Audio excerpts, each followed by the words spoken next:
ఇక అమ్మాయిల మీద అత్యాచారాలు చేసేవాళ్ళు మొత్తం తెలుగుదేశం వాళ్ళు, జనసేన వాళ్ళే. రోజుక ఎన్ని అత్యాచారాలండి ఇప్పటికీ మహిళల మీద. ఎక్కడి జగన్ పాలన, ఎక్కడి చంద్రబాబు నాయుడు పాలన, అలాగే ఎక్కడి ఎన్టీఆర్ గారు మహిళలకు ఇచ్చిన గౌరవం, అదేవిధంగా ఎక్కడి చంద్రబాబు నాయుడు దరిద్రమైనటువంటి పరిపాలన. మహిళల మీద ఇప్పటికే వందల మంది అమ్మాయిల మీద అత్యాచారాలు చేసిన తెలుగుదేశం నాయకులు ఓ కామ పిశాచిల్లాగా ఆడవాళ్ళ జీవితాలతో ఆటలాడుకుంటూ ఒక్కడన్నా పార్టీని సస్పెండ్ చేశారా? ఒక్కడికైనా శిక్ష పడేట్టు చేశారా? ఏమీ చేయటం లేదు. మరి ఇది ఎక్కడ తెలుగుదేశం పార్టీ సిద్ధాంతం?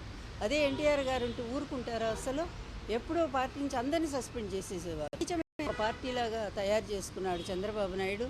అందువల్ల ఎవరైనా ఎన్టీఆర్ అభిమానులు ఉంటే ప్రజల్లో దయచేసి నాయుడు తన విధానాలతో మార్చుకున్న ఒక అవినీతి పార్టీ, ఆత్మగౌరవ హీనతో కూడినటువంటి ఒక పార్టీ, విలువలు లేనటువంటి ఒక పార్టీ, నీతి అనేది అసలు ఆమడ దూరంలో ఉన్నటువంటి ఒక పార్టీ. ప్రతి పార్టీ యొక్క కాంగ్రెస్, బీజేపీ, కమ్యూనిస్టులు అందరి కాళ్ళ దగ్గర మొక్కినటువంటి ఒక పార్టీ ఇది. ఎన్టీఆర్ స్థాపించిన తెలుగుదేశం పార్టీ కాదని సవినయంగా మనవి చేస్తున్నాను.